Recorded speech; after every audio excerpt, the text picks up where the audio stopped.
আসসালামু আলাইকুম এভরিওয়ান। বন্ধুরা, তোমরা কেমন আছো? আজ বের হয়েছি মোটরসাইকেল নিয়ে। মোটরসাইকেল রাইডের কিছু ভিডিও তোমাদেরকে দেখাবো এবং আমাদের রাজশাহী থেকে নওগাঁ যাওয়ার যে রোড সেটা তোমাদেরকে দেখাবো। কত পরিষ্কার এবং প্রাকৃতিক পরিবেশ সম্বলিত ছায়াঘেরা পথ, যেতে অনেক ভালোই লাগে আমাদের। তোমাদের কেমন লাগে একটু কমেন্টে জানাবে। মনে চাইলে ভিডিওটা সম্পূর্ণ দেখো, নাহলে স্কিপ করো। আমি এখন যাচ্ছি রাজশাহী থেকে নওগাঁ মহাসড়কে, মান্দা পার হয়ে এখন নওগাঁ শহরে ঢুকবো ভাব। তো সামনে পেয়ে যাব বলিহার ব্রিজ। আমরা যখন বাইক রাইড নিয়ে বের হই তখন 100 কিলোমিটার 200 কিলোমিটার কোনো পাত্তাই দিই না।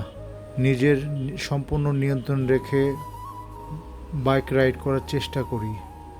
যদি ভিডিওটা ভালো লাগে লাইক কমেন্ট শেয়ার করো প্লিজ। আমার এই কন্টেন্টটা যদি তোমাদের ভালো লাগে আমাকে উৎসাহ দিও। তো সম্পূর্ণ ভিডিও দেখার জন্য আমার বন্ধুদেরকে অনেক অনেক শুভকামনা ও ভালোবাসা রইল।